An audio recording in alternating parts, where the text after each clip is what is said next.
ఉమ్మడి మెదక్ జిల్లా వ్యాప్తంగా చలి తీవ్రత ఎక్కువ కావడంతో బయటికి రావాలంటే ప్రజలు జంకుతున్న పరిస్థితి మనం చూస్తున్నాం. ఎందుకంటే మెదక్ ఇటు సంగారెడ్డి సిద్దిపేట జిల్లాలో ఇప్పటికే ఉష్ణోగ్రతలు పడిపోవడంతో ప్రజలు బయటికి రావాలంటే చాలా ఇబ్బందులు ఎదుర్కొంటున్నారు. మనం చూసుకున్నట్టయితే సంగారెడ్డి జిల్లాలోని కంటి 10.1, నాల్కల్ 10.6, సిర్గాపూర్ 10.7, కోయిర్ 11 ఒక ఉష్ణోగ్రత నమోదైంది. మెదక్ జిల్లాలో ఉన్నటువంటి టెక్మాలో 12.5 నమోదు కాగా దామరంచలో 11.9 నమోదైంది.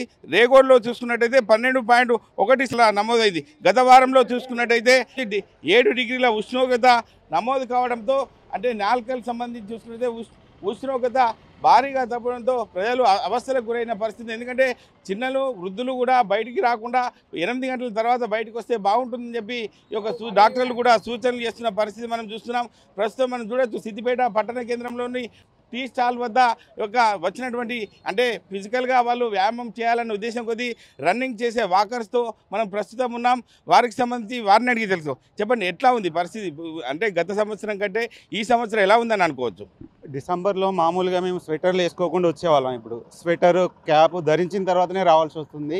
చలికి వాకింగే మానేయాలనిపించింది, కానీ మా టీమ్ స్పిరిట్ వల్ల మేము రక్షణ కవచాలు ధరించి టోపీ పెట్టుకొని స్వెటర్ వేసుకొని నడక ఆ తర్వాత కొంచెం పరుగు చక్కగా చేస్తున్నాము. ఈ విధంగా మేము చలిని ఎదుర్కొంటున్నాము. అంటే గత సంవత్సరం కంటే ఈ సంవత్సరంలో ఉష్ణోగ్రతలు పూర్తిగా పడిపోవడం జరిగింది. ఆ విషయంలో మీరు ఏం చెప్తారు సార్?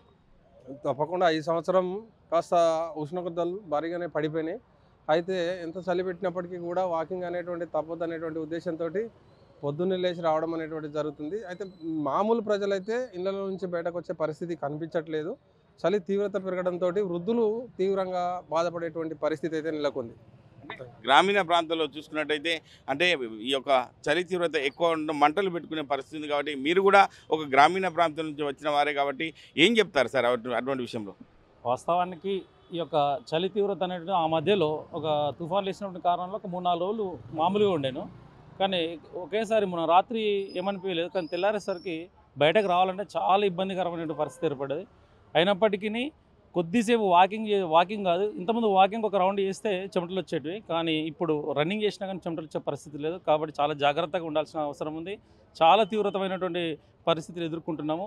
ఇప్పుడు మేము ఈ టైంలో కూడా మేము ఇట్లా మామూలుగా ఉండలేని పరిస్థితి అనేటువంటిది ఉన్నది. కాబట్టి చాలా ప్రజలందరూ కూడా జాగ్రత్తగా ఉండాలి. తద్వారా ఈ వాకింగ్ వ్యాయామం అనేది ఎట్టి పరిస్థితుల్లో ఇంట్లో ఉన్నా బయట ఉన్నా ఖచ్చితంగా చేయాలని కోరుకుంటున్నాను. వాకింగ్ చేసే సమయంలో వృద్ధులు కానీ చిన్నపిల్లలు కానీ బయటకు వచ్చే పరిస్థితి ఉంది. కాబట్టి వాళ్ళ పరిస్థితి చూస్తుంటే మీకు ఎలా అనిపిస్తుంది? మీరు ఎటువంటి జాగ్రత్తలు తీసుకుంటున్నారు? చిన్నపిల్లలు ఈ యొక్క ఉష్ణోగ్రతకు వాస్తవానికి 8 గంటల లోపు రాకూడదు. ఎందుకంటే పెద్దవాళ్ళకే చాలా ఇబ్బంది అవుతుంది. ఈ యొక్క ఉష్ణోగ్రత చిన్నపిల్లల మీద ప్రభావం ఎక్కువ ఉంటుంది. కాకపోతే ఖచ్చితంగా ఈ ఉష్ణోగ్రతకు చలికాలంలో వస్తే కొంచెం ఆరోగ్యం కూడా బాగుంటుందనే ఉద్దేశం ఉన్నది. కాబట్టి అందరూ కూడా ఒక గంట చేసేది హాఫ్ అన్ అవర్ అన్న ఈ యొక్క వాతావరణంలో నడవడం కానీ జాగింగ్ కానీ చేయాలని చెప్పేసి కోరుతున్నాం.